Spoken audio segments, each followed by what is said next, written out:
Hey everyone, welcome back to Let's Play Chrono Trigger. I am Mega400, and in this episode we're gonna do stuff. Yeah. Okay, so we're back at the end of the time. Let's talk to Jasper and see what he has to say. Alright, we'll come up. So, it looks like you were successful.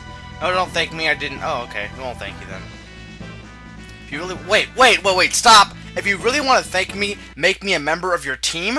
What? You just told us not to thank you, now you want to be a part of our team? What do you even have to do in battle? Do you have any text? Do you have... I'm not making a keychain of you. I'm sorry. I'm not doing that. I already made enough keychains. That line makes no sense. It's really out of nowhere. I'm sorry, Jasper. I think you might wanna. I think you're losing your mind, dude. Seriously, what the hell?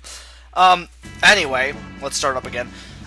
So now that the Wings of Time has came back looking for us, it has a heart and mind of its own. I don't know. So we want to fight Lavos. There are many choices now at this point, as he will say. The bucket will go to the Days of Lavos, or you can use the Wings of Time to go to Lavos. And the Black Omen also will end up leading to Lavos. So there's all those options. Usually the Black Omen is the best to do, at least for the first time you play the game. So he also mentions vague glimpses such as the woman trying to bring a forest back to life. Ozzy is still alive in the Middle Ages. Future stuff. Machinery originated. No, it didn't. It originated before that. Special stone, the Sunstone. K-Man killed a knight, which is Cyrus. Some rainbow thing, and someone who needs help fast. And yeah. So then you can talk to your partners to find out where that is. But basically, these are all side quest type stuff that will end up getting you some of the best stuff in the game, some of the best objects, items, weapons. And also gives more story stuff. So for this, what I'm going to do is I'm going to divide it up. Divide it up so that you have, like, if I end up with a side quest and it's like not the full 15 minutes or not a full time, I'm gonna fit as much as possible. Like for example, for this side quest, it's gonna fit 2 videos. It's gonna be this video and the next one. After that one, the side quest will be done. I'm not gonna like jam in 2 side quests together and have it cut off. So. That might make shorter videos for these. Yeah, these guys will talk about. You'll show you where some of the stuff is, like Ozzy's hideouts over there. And some of these places you couldn't access without the Wings of Time because you couldn't fly. I love when you talk to me, you go, "Do you want to take Mega? Stuff them in your bag." So yeah, yeah. I was debating putting 2 per day, but I decided against it. I decided 2 per day wouldn't be bad, but. I don't know, maybe, for some of them. But I know some of them take 2 videos, some take 1. And I know some, like this one, will probably take quite a few, actually. Maybe more than 2, I would think. But yeah, I'm just gonna continue doing one after another. Maybe I'll do multiple, but I'm not sure. Obviously, if I did 2, I don't even think I would even be able to get this done before I got to college, so it's not gonna... I'm still probably going to be doing this in college, plus I have all the endings. If you play this game, you know there's multiple endings, so I still got to do that. So anyway, let's start with the first one. This one is pretty simple. It's not the easiest, but this one really doesn't relate to anyone, but I guess if anyone's side quest, it's not really anyone's side quest, really. It's kind of just everyone's. And I love how he just walks over and states something and then walks back to his place. But anyway, yeah, Fiona is Fiona is the descendant of the woman who you told to protect the seed. She has the mystic seedling, but there's a cave, a desert cave that has monsters. So once you kill the monsters, she'll be able to plant it and revive the forest, which is what we want to do. We want to help her revive the forest. This one isn't really anyone's side quest, but there isn't a kind of interesting and important scene that happens after you complete it, which actually is kind of fun. Plus, there's another thing that happens after you complete it. Let's go down the hole. And yeah, this place, you want to make sure you have either Frog, Magus, or Marley. Or have just one of them out, because water magic or ice magic will make this much easier. Because it will, for a lot of the enemies, it will like weaken their defense, half their defense. So you definitely want to do that. Because it'll make it this much easier. For the most part, this place isn't too difficult, but I do show a lot of battles here. Probably because before, again, I couldn't fit in one video, so I had to split them into 2 videos, and then this one was a little short, so I put in the battles for the most part.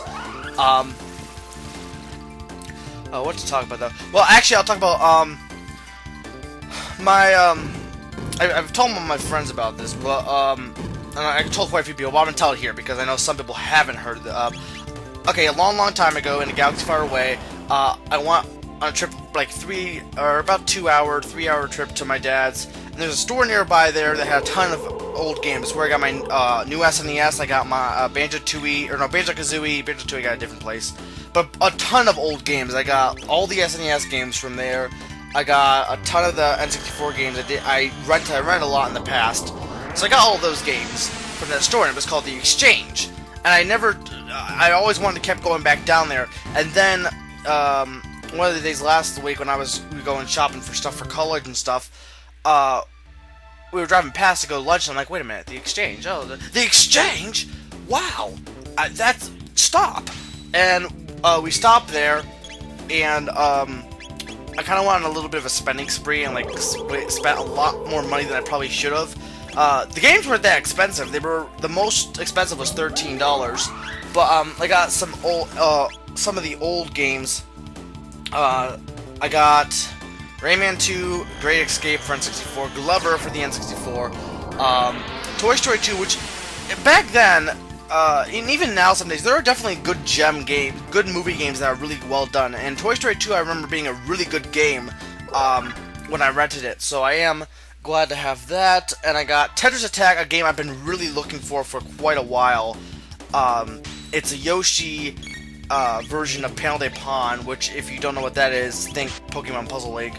I hate the fact they named it Tetris Attack, though, because everyone thinks, oh, Tetris Attack is just a stupid version of Tetris. It's like, no, it's Panel de Pon. Why do they have to name it Tetris Attack? Why? I think that's part of the reason why it didn't get as much sales as Pokemon Puzzle League, besides the fact that it's Pokemon. But that game is really fun. And then Super Mario Bros. Deluxe, which is actually quite interesting. It has a lot of extra stuff, and it's quite fun. And Kid Icarus of Myths and Monsters, the Game Boy sequel to Kid Icarus. I'm interested in trying that out, especially since what's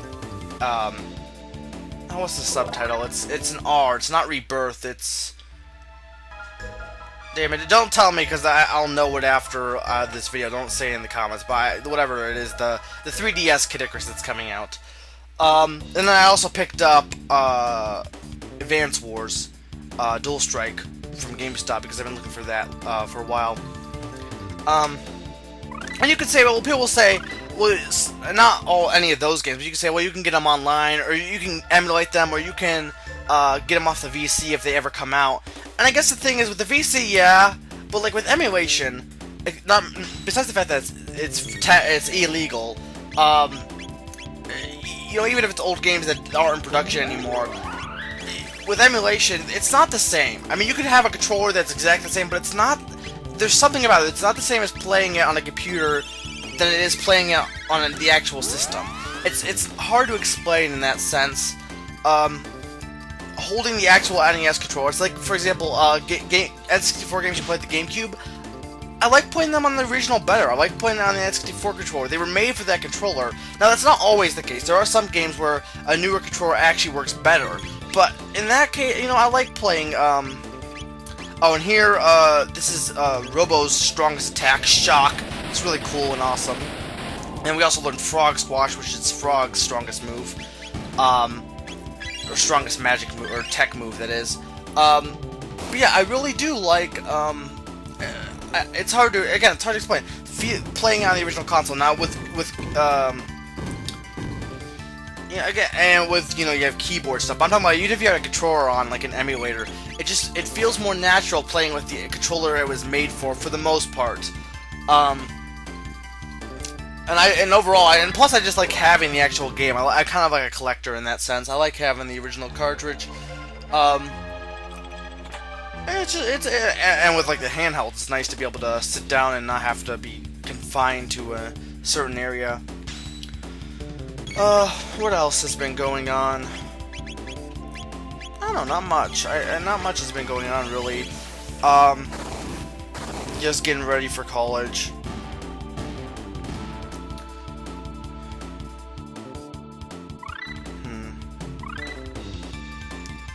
Trying to think. I guess Oh, and the other thing is, Metroid Other M is going to be coming out soon. And I know some people are still very hesitant on there. They're saying, oh, it's going to suck. It's going to... You know what?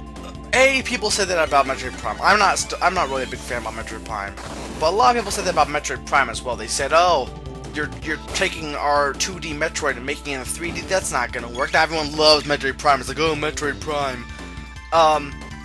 And I don't know, I'm thinking it looks pretty decent. I don't know, maybe it's gonna suck, but I've always liked Metroid games like Fusion and Super Metroid. Those are the ones I liked, and some people actually really praise the original, and I'm like baffled because there's so many glitches and so much. I mean, for its time, yeah, but even then, for its time, it was pretty bad. When there were so many better games. I mean, the original Metroid, even for its time, wasn't that good, and yet it's still praised. And then it would be the fact that, well, you have a connection to it. You don't want to just throw it in the drain. You're connected to the original Metroid. But, I mean, again, a lot of games had glitches, but there was just so much wrong with the original Metroid. And yet, at the same time, it did inspire a whole series, so... And in that sense, it's like, you know, in that sense, that's fine. It's a game that might not have been a great game, in my opinion, but it was inspiration for better games, and I'm not saying you should hold up a pedestal and say it's a great game, but you can respect it for that matter, similar to like the original Zelda. Zelda is a good game and still fun to play now, but every game since the original one is much better and improved upon. So it was a basis that you can't really just cast away and say it's junk, but you can't hold on a pedestal either, in my opinion. Anyway, as you saw, there was a skeleton thingy. And we don't like skeleton thingies. It will run around and hide in the desert. We have to go kill it. But first, let's go grab these chests. And yeah, next time we will kill this thing that's hiding around here. So, with that said, this has been Mega Freak 400. I should still have a few more minutes, so I'm going to sing Yeah, so this has been Mega Freak 400, reminding you that skeleton thingies are no fun at all.